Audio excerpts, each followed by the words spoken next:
In discussing the large-scale structure of the cosmos, astronomers sometimes say that space is curved, or that the universe is finite but unbounded. Whatever are they talking about? Let's imagine that we are perfectly flat. I mean absolutely flat. And that we live, appropriately enough, in a flatland.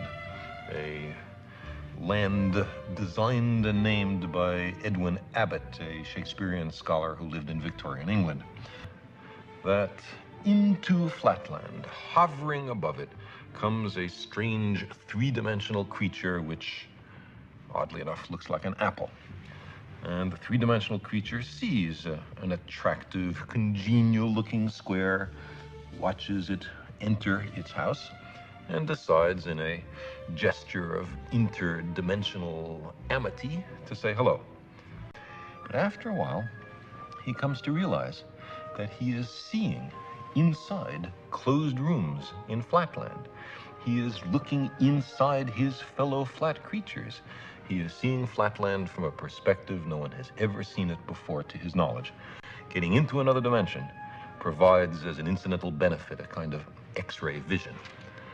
Now our flat creature slowly descends to the surface, and his friends rush up to see him.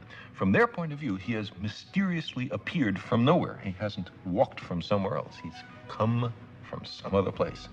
They say, for heaven's sake, what's happened to you? And the poor square has to say, well, I was in some other mystic dimension called up. And they will pat him on his side and comfort him, or else they'll ask, well, show us, where is that third dimension? Point to it. And the poor square will be unable to comply. But maybe more interesting is the other direction in dimensionality. What about the fourth dimension? Now, to approach that, let's consider a cube. We can imagine a cube in the following way. You take a line segment and move it at right angles to itself in equal length. That makes a square. Move that square in equal length at right angles to itself, and you have a cube. Now, this cube, we understand, casts a shadow. And that shadow we recognize. It's, ordinarily drawn in third grade classrooms as two squares with their vertices connected. Now, if we look at the shadow of a three-dimensional object in two dimensions, we see that, in this case, not all the lines appear equal. Not all the angles are right angles. The three-dimensional object has not been perfectly represented in its projection in two dimensions, but that's part of the cost of losing a dimension in the projection. Now, let's take this three-dimensional cube and project it, carry it through a fourth physical dimension. Not that way, not that way, not that way, but at right angles to those three directions. I can't show you what direction that is, but imagine that there is a fourth physical dimension. In that case, we would generate a four-dimensional hypercube, which is also called a tesseract. I cannot show you a tesseract because I and you are trapped in three dimensions. But what I can show you is the shadow in three dimensions of a four-dimensional hypercube or tesseract. This is it. And you can see it's two nested cubes, all the vertices connected by lines. And now the real tesseract in four dimensions would have all the lines of equal length and all the angles right angles. That's not what we see here, but that's the penalty of projection. So you see, while we cannot imagine the world of four dimensions, we can certainly think about it perfectly well.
Well, when the experiments were done to determine which view of reality was the right view, the Einsteinian view or the more standard quantum mechanical view, the experiments came to a pretty definitive outcome that Einstein's view is not the right view of reality, that the quantum view really does describe the experimental data, which, at least in the most conventional interpretation, does mean that what you do over here can, in this weird quantum mechanical way, affect something over there.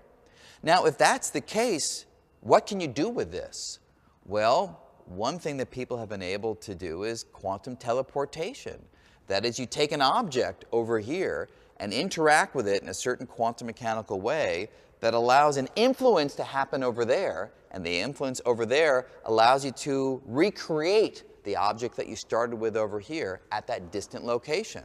Object starts here and, in a sense, winds up over there. Quantum teleportation. Backup storage, reserve power, on. What is that?